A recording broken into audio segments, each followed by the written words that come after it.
pesar de no ver a Dios en nuestra vida diaria, su invisibilidad no niega su presencia. Su existencia no está restringida a los recintos internos del templo. Su presencia penetra cada rincón de nuestro mundo. Su soberanía se extiende a todas las áreas de la vida y cada vez más los creyentes quieren desarrollar una visión personal que no sea alterada por los vaivenes de doctrinas cuestionables.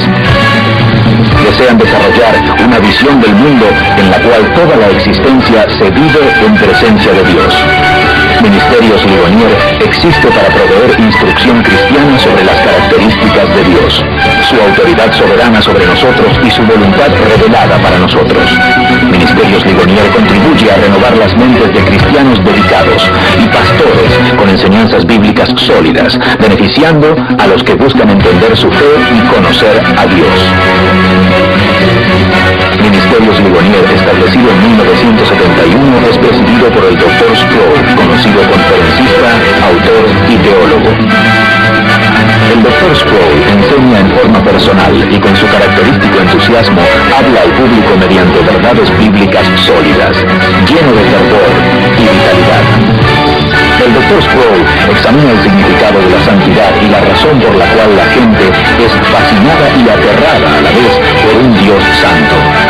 Es una investigación profunda del carácter de Dios que lo llevará a un nuevo entendimiento del pecado, la justicia y la gracia. El resultado es una nueva conciencia en cuanto a nuestra dependencia de la misericordia divina y el descubrimiento de su majestuosa santidad. El señor Charles Colson, presidente del Ministerio de Cárceles en Washington, D.C., dijo esto sobre la serie. Al final de la sexta clase, yo estaba de rodillas, orando profundamente y conmovido ante la absoluta santidad de Dios.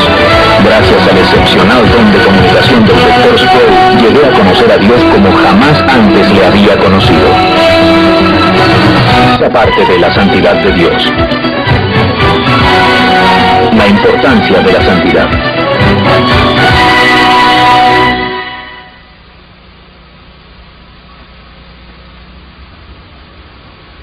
Padre y Dios nuestro, cuando encaramos el tema de tu carácter sagrado,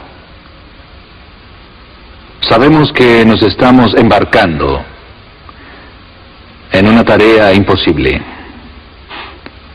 En este momento estamos parados sobre suelo sagrado, un suelo que, de no ser por tu misericordia y gracia permanentes, se abriría bajo nuestros pies y nos tragaría en el abismo. Así que esta noche imploramos una doble medida de gracia y misericordia para nosotros mientras intentamos entender estas cosas que son tan importantes para nuestra comprensión de ti. E invocamos la presencia del Espíritu de verdad, que es también el Espíritu Santo, para que nos ayude en esta tarea, pues pedimos estas cosas en nombre de Cristo. Amén.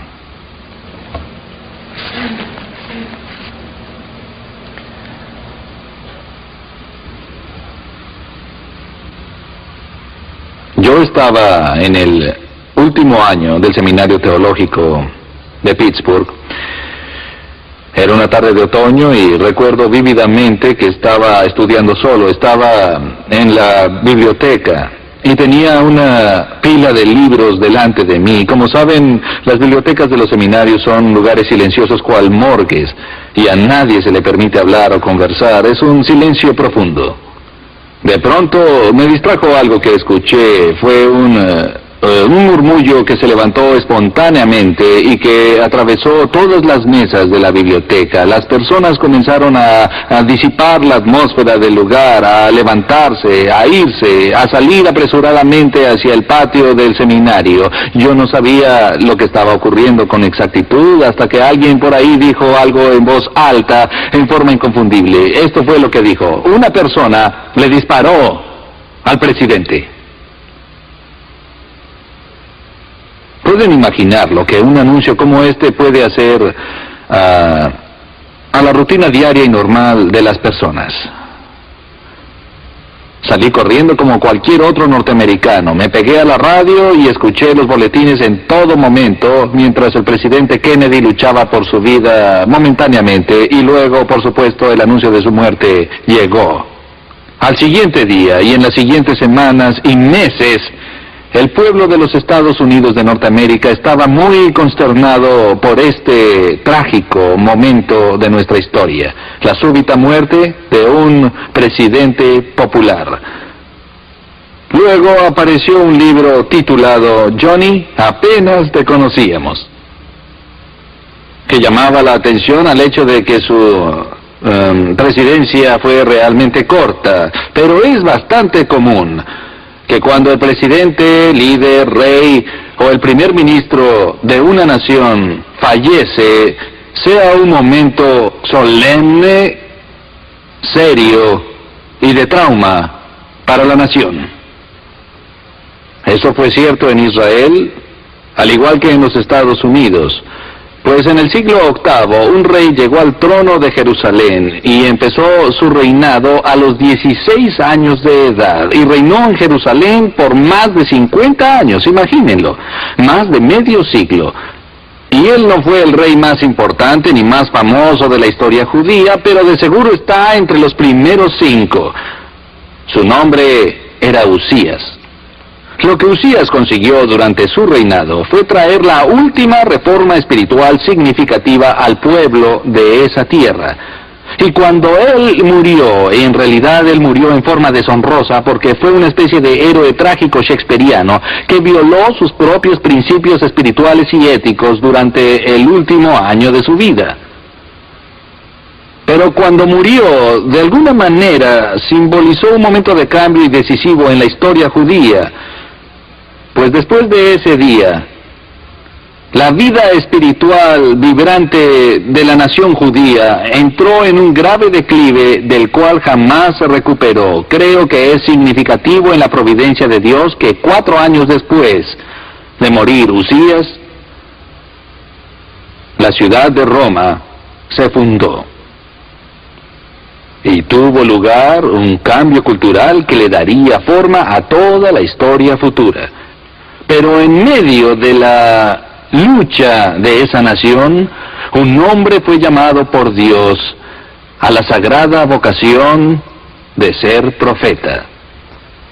Algunos lo llamaron el profeta más grande, toda la historia del Antiguo Testamento, un hombre que no solo era religioso, sino también un estadista por derecho propio, ya que había hablado con varios reyes durante el curso de su ministerio. Él fue el profeta que dijo que algún día en el futuro una virgen concebiría y traería al mundo un niño. Ese niño sería llamado Emmanuel. Fue el profeta que dijo que en el futuro el siervo del Señor vendría y sufriría los pecados de su pueblo. Su nombre, claro, era Isaías. Y el relato de su llamado a profetizar se encuentra en el 6º capítulo del libro que lleva su nombre, y me gustaría leerles la primera parte de ese relato ahora. Dice en el 6º capítulo de Isaías, versículo 1, en el año que murió el rey Usías, vi yo al Señor sentado sobre un trono alto y sublime, y sus faldas llenaban el templo. Por encima de él había serafines, cada uno tenía 6 alas, con 2 cubrían sus rostros, con 2 cubrían sus pies, y con 2 volaban. Y el uno al otro daba voces diciendo, Santo, Santo, Santo Jehová de los ejércitos. Toda la tierra está llena de su gloria. Y al sonido de sus voces, los quiciales de las puertas se estremecieron, y la casa se llenó de humo. Quiero que noten que en este breve párrafo que he leído aquí, Isaías localiza esta experiencia que él tiene en el año que murió el rey Usías, y no estamos seguros si lo que Isaías vio fue una visión extática que tuvo lugar en el templo de Jerusalén, o si de hecho lo que Isaías vio fue un reflejo del paraje sagrado del mismo cielo. Yo prefiero la última interpretación, estoy persuadido por ciertas razones que no trataré ahora, y que lo que sucedió fue que Dios abrió la cortina, abrió el velo del mismo cielo. Al igual que Juan, siglos más tarde en la isla de Patmos, vio el reflejo del interior mismo del cielo. Isaías el profeta vio al Señor en su trono en el cielo. Si miran en su Biblia, verán que dice aquí: en el año en que murió el rey Usías, vi yo al Señor sentado sobre un trono alto y sublime, y sus faldas llenaban el templo. Noten en sus Biblias la palabra Señor, en este primer versículo del capítulo 6 de Isaías. Así está en sus Biblias, ¿no es verdad? Si van un par de versículos más adelante, donde los serafines cantan Santo, Santo, Santo es Jehová de los ejércitos, ¿lo ven? En vez de la palabra Señor, se utiliza el término Jehová, Jehová de los ejércitos. ¿Cuántos de ustedes notaron eso en sus textos?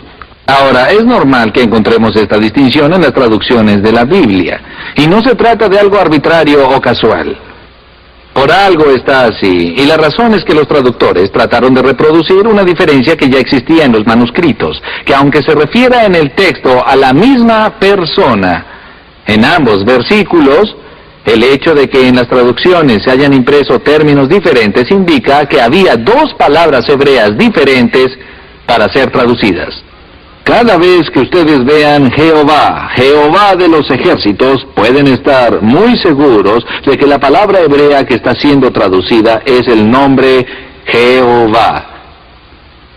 El nombre que Dios le reveló a Moisés en el desierto de Madián. Cuando le dijo Jehová de los ejércitos, pueden estar muy seguros de que la palabra hebrea que está siendo traducida es el nombre Jehová. El nombre que Dios le reveló a Moisés en el desierto de Madián, cuando le dijo, yo soy el que soy. Ese es el nombre sagrado de Dios, el nombre santo de Dios, Jehová. Anteriormente, cuando vemos solamente la palabra Señor en el texto, traduce una palabra diferente, que es el término hebreo Adon, Adonai. Y ese es probablemente uno de los títulos más gloriosos que le da el Antiguo Testamento a Dios. Se le dan muchos títulos en el Antiguo Testamento. Este es el título supremo que se le da. Si pensamos, por ejemplo, en el Salmo 8, donde dice, oh Jehová, Señor nuestro, cuán glorioso es tu nombre en toda la tierra. Aquí se refiere a, oh Jehová, Adon, Adonai, cuán glorioso es tu nombre en toda la tierra. Y una vez más en el Salmo 110 leemos, Jehová dijo a mi Señor, siéntate a mi diestra. Una fantástica declaración que encontramos en el Antiguo Testamento, en la cual David describe a Jehová mientras le habla a otra persona, y le da a esa otra persona el título de Adonai. Un título que siempre había sido reservado para el mismo Dios. No es un accidente, damas y caballeros, que el pasaje más citado y aludido del Antiguo Testamento en el Nuevo Testamento sea el Salmo 110. Y Pablo nos dice que a Jesús se le da el nombre que está por encima de todos los nombres. El título Señor. Adonai. El nombre que originalmente pertenece a Dios y solo a Dios. Ahora, el significado del término Adonai es simplemente el soberano. Así que ya ven lo que pasó. El rey ha muerto. Hay un tiempo de incertidumbre y duelo en la tierra del pueblo judío. E Isaías viene en nombre de su pueblo y contempla los recintos interiores del mismo cielo y no ve a Usías, ni a Ezequías, ni a David, sino a Adonai, el supremo soberano, en su trono en el cielo. Estoy convencido, en lo personal, de que lo que vio fue un instante preencarnado de la entronización de Cristo mismo. y su completa majestad. Vi yo al Señor sentado sobre un trono alto y sublime, y sus faldas llenaban el templo. Ah, cómo me gusta esa frase, y sus faldas llenaban el templo. Saben, en la antigüedad, los ropajes de los monarcas simbolizaban su nivel. El protocolo internacional respondía con relación a la variedad, a la magnificencia de sus ropas.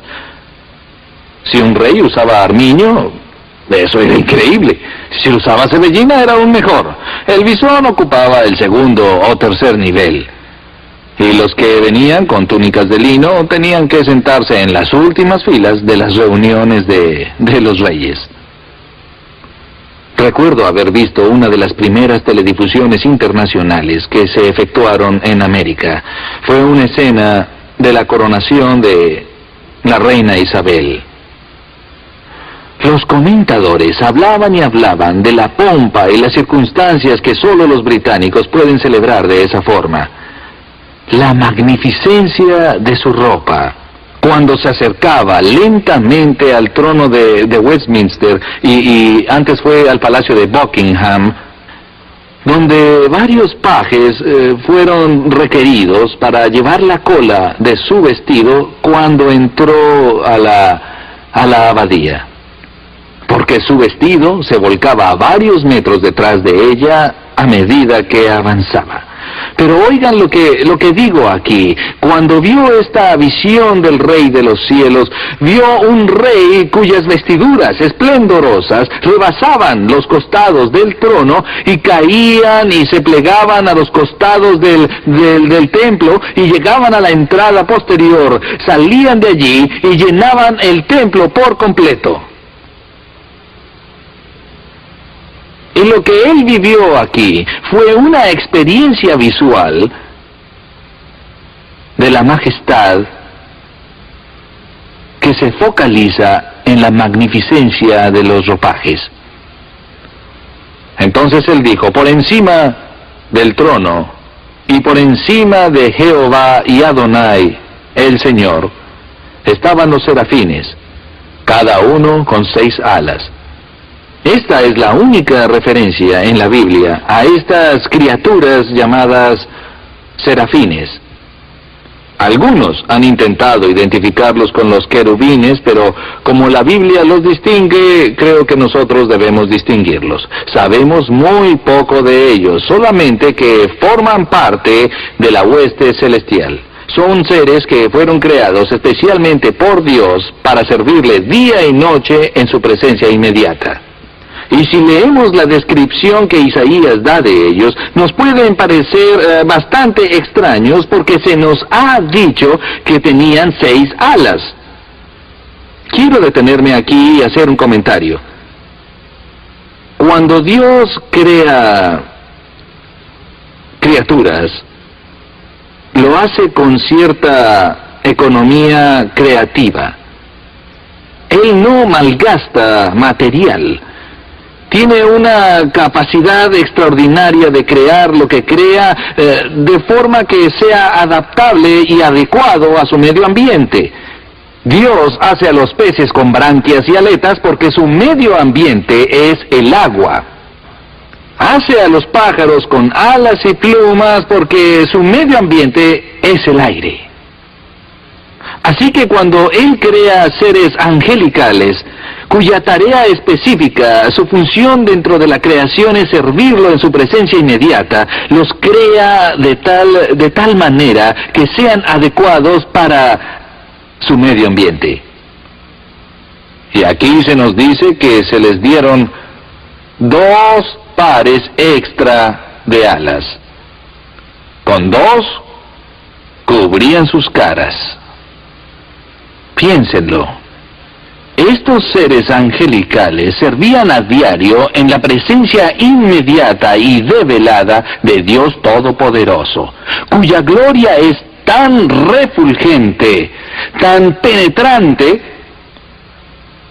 que hasta los mismos ángeles tienen que cubrirse de mirar directamente a su cara. Recuerden la historia en el libro de Éxodo, cuando Moisés, quien representaba al pueblo de Dios, fue llamado por Jehová para recibir la ley de Dios. Y recuerden que Moisés subió allá y penetró en las nubes y fue como tragado por la montaña. El pueblo esperó días y más días y estaban preocupados y angustiados al preguntarse qué habría pasado con su líder. ¿Había sido tragado por la ira de Dios en esa montaña como le había sucedido a Coré y a su gente en la rebelión? ¿Regresaría con vida?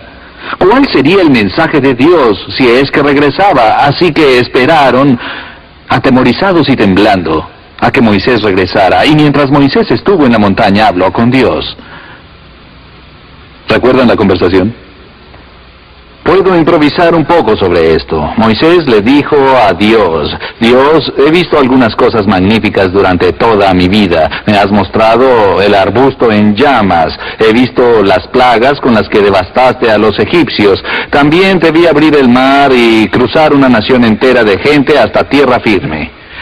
Te he visto proveer comida sobrenatural desde los cielos para nuestra gente hambrienta, pero ahora déjame ver lo más grande.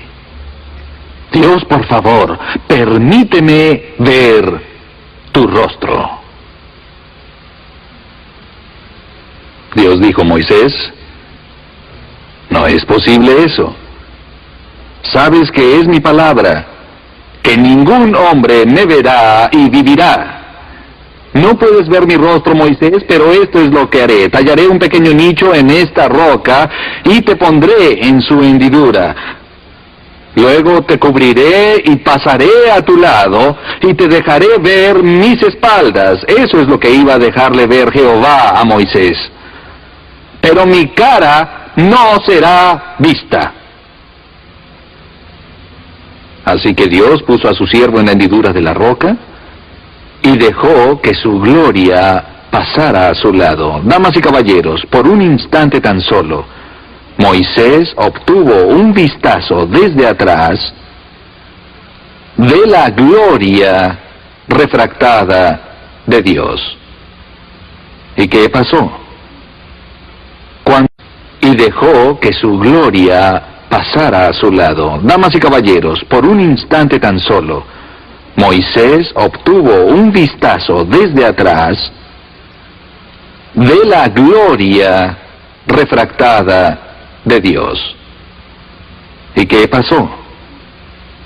Cuando él bajó de la montaña y su pueblo vio una figura que se acercaba a la distancia, se emocionaron tanto, pues su líder había vuelto y se adelantaron raudos y veloces a saludar a Moisés. De repente retrocedieron y cayeron sobre sus rostros y comenzaron a rogarle a Moisés: Moisés, Moisés, cúbrete el rostro. No soportaban verlo. ¿Por qué? Porque la cara de Moisés estaba tan radiante, brillaba con tanta intensidad que cegaba al pueblo. Y lo que ellos veían, damas y caballeros, piénsenlo, era meramente un reflejo sobre el rostro de un humano, de un vistazo solo de atrás, instantáneo, de la gloria de Dios.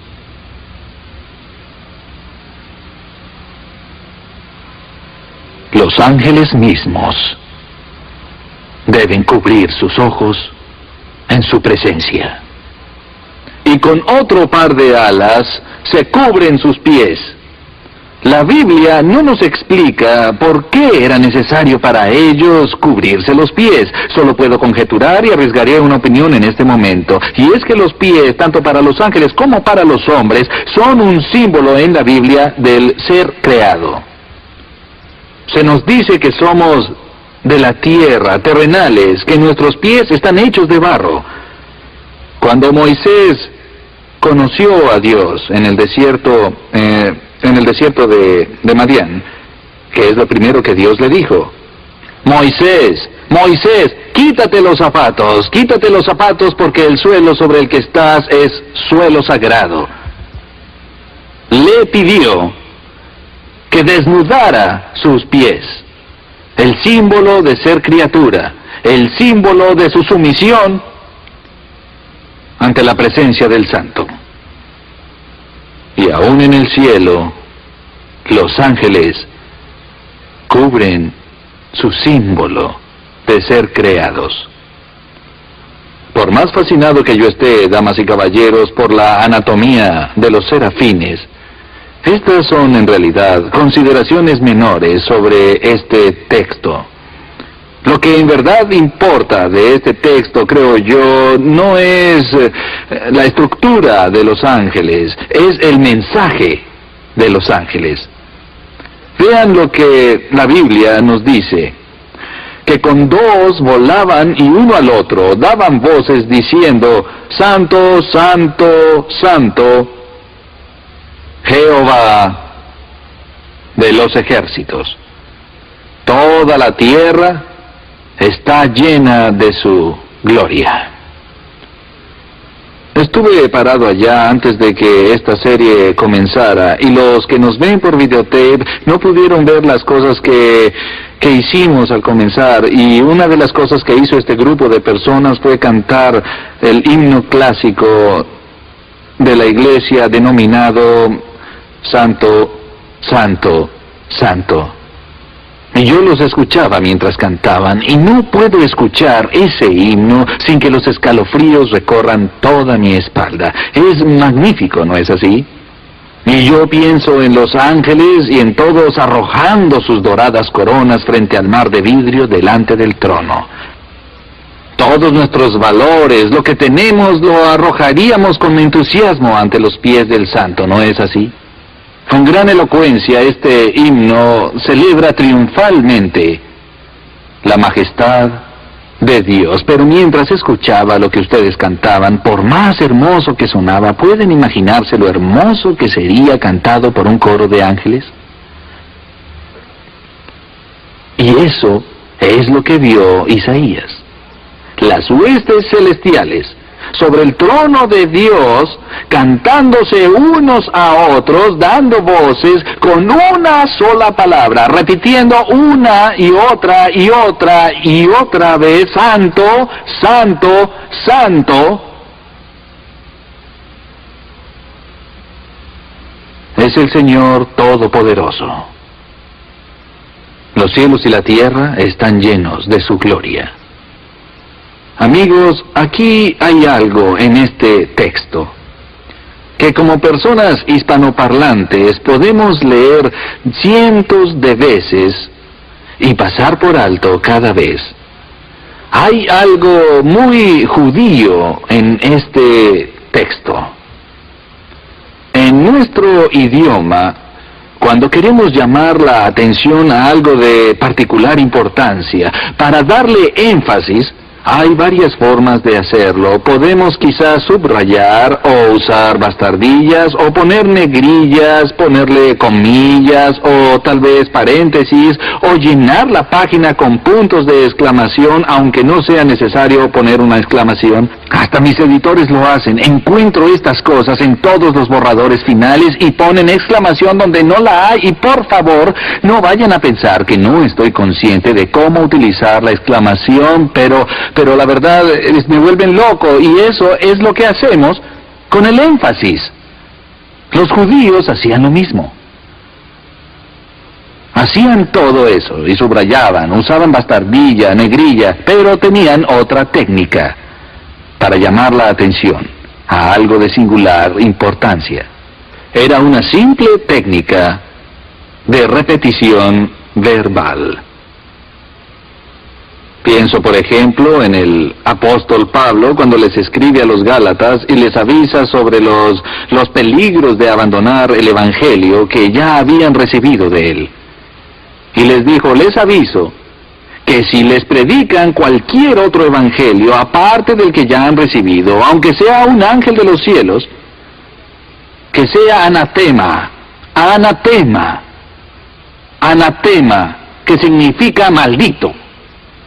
Esa es una declaración fuerte que viene de la pluma del apóstol Pablo. Pero no se detuvo allí. De inmediato dijo: les repito que si cualquiera les predica cualquier otro evangelio, aparte del que ya han recibido, que sea maldito. Anatema. A Jesús le gustaba utilizar este método de repetición para explicar sus enseñanzas. Recuerden que Jesús era rabino. Es decir, que era un teólogo, tenía escuela y estudiantes denominados discípulos o estudiosos que se enrolaban en su escuela. Era un rabino peripatético, eso significa que caminaba para enseñar, y cuando lo hacía, los discípulos literalmente le seguían. Cuando Jesús dijo: seguidme, lo dijo literalmente: caminen detrás de mí. Y así es como lo hacían. El maestro recitaba y daba su lección mientras caminaba por la ruta hacia el servicio. Y los discípulos lo seguían detrás y memorizaban todo lo que les enseñaba su rabino. Bien, damas y caballeros, todas las enseñanzas que salieron de los labios de Jesucristo fueron importantes. Pero aún nuestro Señor se tomaba el tiempo de llamar la atención a las cosas que Él consideraba importantes. Y cuando llegaba a un punto sobre el cual quería asegurarse de que sus discípulos no se perdieran, comenzaba su lección diciendo 2 palabras. Decía: de cierto os digo. O en otras traducciones: en verdad, en verdad. En realidad lo que decía era: amén, amén. Les digo a ustedes reconocen esa palabra, llegó intacta a nuestro idioma y decimos, todos dicen ¿qué? Amén. Pero decimos amén después de que el maestro enseñe o luego de que el predicador predique. Y significa es verdadero, lo creemos, etc. Jesús no esperaba a que sus discípulos confirmaran la verdad de lo que él decía. Iniciaba sus sermones diciendo amén, amén. Es como el capitán de una nave que habla por los parlantes de una nave diciendo: atención, les habla el capitán. Cuando Jesús repetía esa palabra 2 veces, recalcaba su importancia.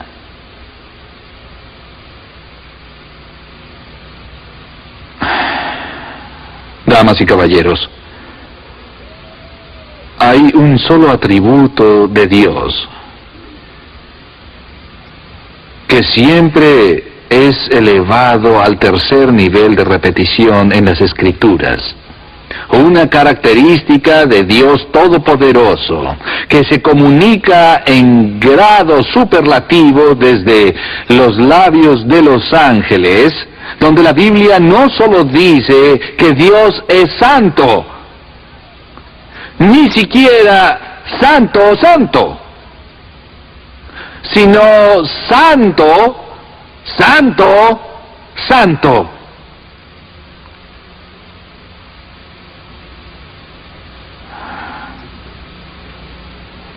La Biblia no dice que Dios sea misericordia, misericordia, misericordia. O amor, amor, amor. O justicia, justicia, justicia. O ira, ira, ira. Pero sí que es santo, santo, santo. Esta es una dimensión de Dios que consume su misma esencia. Y que cuando se manifiesta a Isaías, leemos que al sonido de las voces de los serafines, los quiciales mismos de las puertas del templo se sacudieron y comenzaron a temblar. ¿Oyeron eso? Elementos sin vida, cosas inanimadas, partes de la creación en presencia de la manifestación de la santidad de Dios, reaccionaron ante su voz. ¿Cómo podemos nosotros, hechos a su imagen, ser indiferentes o apáticos ante su majestad? Solo Dios es santo. Y lo que quiero hacer en esta serie es tratar de describir lo que significa y cuál es la reacción de Isaías y de otros personajes históricos cuando el santo aparece. Oremos. Padre, nos regocijamos de que algo y alguien en este universo impío sea no un poco, sino completamente santo, santo, santo. Imparte a nuestros corazones la alegría de los serafines ante esta verdad. Amén.